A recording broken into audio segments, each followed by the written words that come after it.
Assalamualaikum warahmatullahi wabarakatuh. Selamat pagi anakku semuanya, khususnya siswa kelas 12 SMK Negeri 3 Kota Sukabumi. Mudah-mudahan kalian tetap dalam kondisi sehat walafiat dan selalu semangat untuk mau belajar demi menyongsong masa depan kalian. Pada kesempatan kali ini Bapak akan menjelaskan materi tentang ruang lingkupnya statistika dan akan kita terangkan mengenai ukuran penyebaran khususnya untuk data tunggal. Baik, kita mulai dengan kompetensi dasar, yaitu menganalisis ukuran penyebaran data dari data tunggal. Sedangkan indikator penjamin kompetensi yaitu menentukan ukuran penyebaran data yang mencakup jangkauan, simpangan rata-rata, simpangan baku, kuartil, desil, dan persentil dari data tunggal.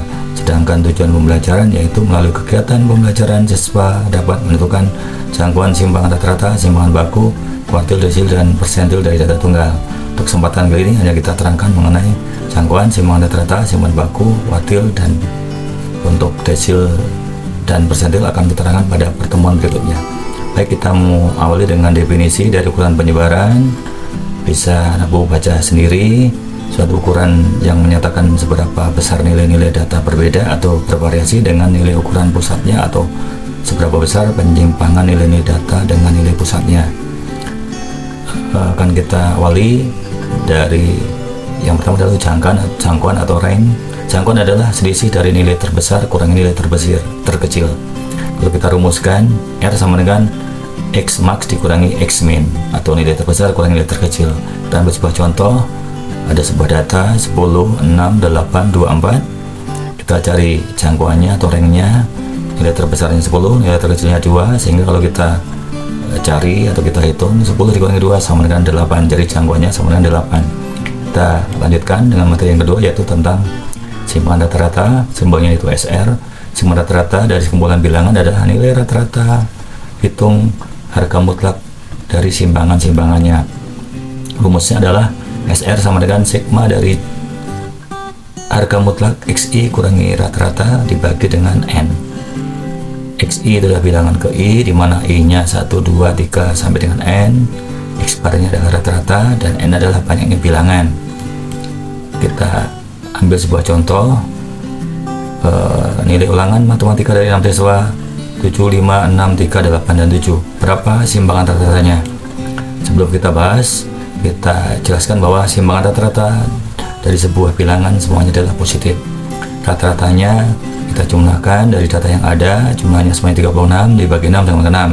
Kemudian untuk mencari simpangan rata-rata bilangan dari masing-masing, kita kurangi dengan rata-ratanya sehingga didapat 7 kurangi 6 dari harga mutlaknya ditambah 5 kurangi 6 dari harga mutlaknya, dan seterusnya sampai bilangan terakhir yaitu 7 kurangi 6 dicari harga mutlaknya, sehingga masing-masing kita cari harga mutlaknya, hasilnya adalah 8 dibagi 6 sama dengan 1,33.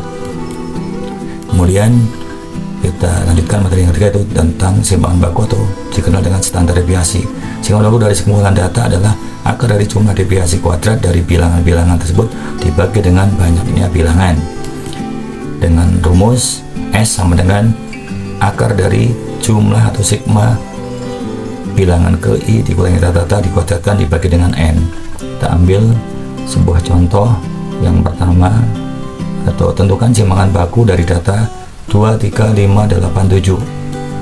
Pertama kita cari rata-ratanya dari data yang ada, kita jumlahkan sehingga kalau kita jumlahkan sama 25 dibagi 5 sama 5. Kemudian sekarang kita cari dari bilangan yang ada dikurangi dengan rata-ratanya, kita tampilkan dengan tabel seperti yang terlihat.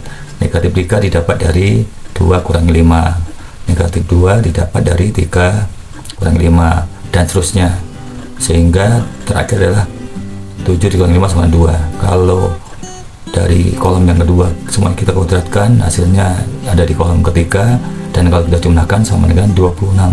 Sehingga untuk mencari simpangan baku, akar dari 26 dibagi dengan banyaknya data sama dengan 5. Kalau kita selesaikan, hasilnya adalah akar dari 5,2. Baik, kita lanjutkan dengan materi yang terakhir, yaitu tentang kuartil. Kuartil adalah nilai yang bagi sebuah data menjadi 4 bagian yang besar. Kalau kita gambarkan dengan garis bilangan seperti itu, nilai yang baginya ada 3, Q1 kuartil bawah, Q2 kuartil tengah, dan Q3 adalah kuartil atas masing-masing. bagian semuanya adalah 25%, sehingga kita jumlahkan datanya ada 100%. Kita ambil sebuah contoh cara menentukan letak kuartil dengan rumus letak QI, yaitu I dibagi 4 dikali N tambah 1, dengan catatan I bisa kita ganti dengan 1, 2, 3, dengan N adalah banyaknya data. Kita ambil sebuah contoh hasil pendataan usia dari 12 anak. Datanya seperti terpampang. Kemudian yang pertama cari kuartil, yang kedua kuartil bawah, dan yang kedua cari kuartil atas. Kita coba cari bersama-sama. Datanya sudah kita urutkan. Kemudian kita mulai dengan cara mencari letak Q1, yaitu dengan menggunakan rumus data ke 1/4 dikalikan, karena datanya ada 12 tambah 1 13, 1/4 ini 13 sama 3 1/4, sehingga kalau kita uraikan 3/4 itu bilangan bulatnya 3 dan pecahnya 1/4, sehingga kita itu menjadi data ketiga ditambah 1/4-nya data setelah data keempat. Ketika itu data keempat dikurangi data ketiga, sehingga kalau kita lanjutkan 1 ditambah 1/4-nya data keempat sama dengan 2, data ketiga sama dengan 1, 2 kurangi 1 sama 1, 1 kali 1/4 yaitu 1/4, kita jumlahkan dengan 1, sehingga hasilnya adalah 1,1/4 atau 1,25. Jadi kuartil bawahnya adalah 1,25. Lanjut kita cari untuk kuartil atas, data ke 3/4 dari 12 tambah 1, 3 dikalikan dengan 13, 39 dibagi 4 yaitu 9 3/4, utuhnya adalah data ke-9, pecahannya itu 3/4 dikalikan data setelah ke-9 yaitu data ke-10 dikurangi data ke-9, data ke-10 sama dengan 4, data ke-9 juga sama dengan 4, 4 kali 4 0, 0 kali 3 4 0, sehingga datanya atau hasilnya hanya data ke-9. Jadi di kuartil atas sama dengan 4. Baik anakku sekalian, ini tugas yang Bapak berikan, mudah-mudahan kalian bisa mengerjakan. Terima kasih, mudah-mudahan bisa dimengerti, dan kita akhiri. Terima kasih. Assalamualaikum warahmatullahi wabarakatuh.